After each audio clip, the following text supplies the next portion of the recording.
teaching wasn't physical. All right, people want to know about what's going on between the United States and Venezuela, but in order to understand what's going on today, you need to understand what has gone on before. That's why history is so important, guys. Come on.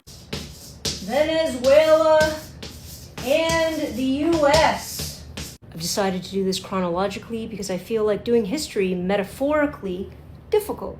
Number one, pre-1998. Pre-1998, Venezuela had a huge oil supply, actually, biggest in the world, and the biggest stakeholder was a U.S. company called Exxon. Why is this important? Because of their huge oil supply in Venezuela, Exxon took it over. So the vast amount of profit, the percentage of profit, went to the U.S. and Venezuela as a country got next to nothing. And because of this, their economy started to fail. And as their economy started to fail, guess what? A dictator waiting in the wings wanted to jump in and save themselves from God knows who. Oh, from the United States. How do I get steak and oil companies just taking over the entire world? Number two, 1998. That's not right. I hate it when I can't write numbers properly. Hugo Chavez was a democratically elected president of Venezuela. Now, once he got in, again I say democratically, he started to push towards authoritarianism, and he started reducing the checks and balances of the democratic system. Side point, does that remind you of anybody else? He also started to rewrite the Constitution to solidify his dictatorial power. Parallels are really uncanny. 2002, a woman named Maria Machado, ignore how I said that, but keep that name locked in your head because she's going to be important later, created an organization called SUMAT in order to overthrow the Chavez government. Psst, who do you think was funding her operation? You guessed it. George W. Bush, President of the United States at the time, was funding her through the National Endowment of Democracy. You know what? People just make up names to mean anything nowadays.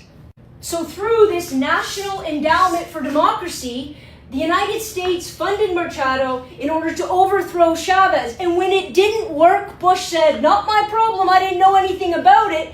And she was eliminated from all political life going forward.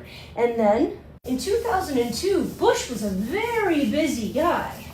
Number four, in 2007, Chavez, reinvigorated with power and an authoritarian regime, decides to nationalize Venezuelan oil. Ruh-roh.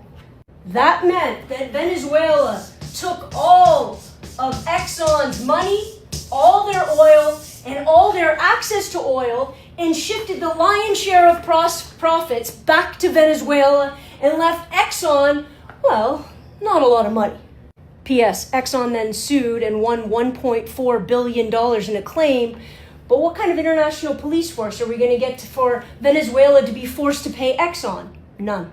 After that huge shift of economic power, Venezuelan oil dropped from 3 million barrels a day way down to 700,000 barrels a day due to corruption and, let's be honest, informal sanctions put on them by the United States because they just stole a bunch of their money from corporations. Stole might be a U.S. word, considering the oil was on Venezuelan land and considered a Venezuelan resource, but who's counting?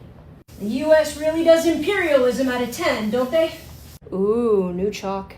Number five, a guy named Madero, used to be the VP of Chavez, takes over, and he starts building an even stronger authoritarian government. I forgot the year. 2013. Obama calls the drug cartel and this particular regime a threat to democracy and national security of the United States. That's then followed by Trump putting on economic sanctions in 2017. Are you with me so far? This is about to get interesting. By interesting, I mean even more corrupt. 6, 2025. I brought you right up to the present. Maria Machado, remember I told you to remember that name, wins the Nobel Peace Prize. And who does she dedicate it to? None other than Donald Trump. And it's at this point that Donald Trump begins attacking boats, Venezuelan boats, calling them drug cartels, talking about revitalizing and restoring democracy to Venezuela, and talking about how they're a threat to national security. And guess what? The U.S. got to go in and save some people. Oh, and P.S. Donald Trump wants his oil back. It's the ending that's really going to get you.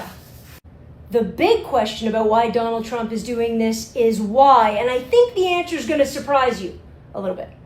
Number one, he is going to claim that he is going to liberate Venezuela. Guys, always be careful when the United States of America liberates anything, because usually it means they're going to take it. And he's going to install Maria as the president, formally excommunicated from all political life, but she's going to serve a purpose. Number two, Machado will then give oil rights back to, you guessed it, Exxon. 80% goes to them, 20% back to Venezuela. Everybody's happy and a new power is installed, but that's not the only reason this is happening. This last one's going to blow you away. Number three. Is it about oil? Absolutely. They want control of the world's biggest oil supply, but that's not the full answer. What the real answer is U.S. currency rates. Follow along, this gets tricky. Oil has always been traded in U.S. dollars, called petrol. And what that has served the United States in doing is solidifying, is stabilizing, is increasing U.S. dollars. Because if anybody wants to buy oil anywhere in the world, they have to use U.S. currency. It artificially inflates the price of the U.S. dollar and stabilizes the U.S. economy. This is the real problem. Because what Trump and the United States is really afraid of are BRICS nations. What are they? They are nations, they are countries that have gotten together and are starting to trade without the United States, especially oil, and not use the U.S. currency as their trading denomination. And that is going to possibly submarine the U.S. economy. So is it about oil? Sure, but what really it's about is about the United States being able to control the entire market of trade when it comes to oil, thus inflating and propping up the U.S. economy. So when somebody says, is it about the oil? Say, sure, but that's just a vehicle for them to control everything else.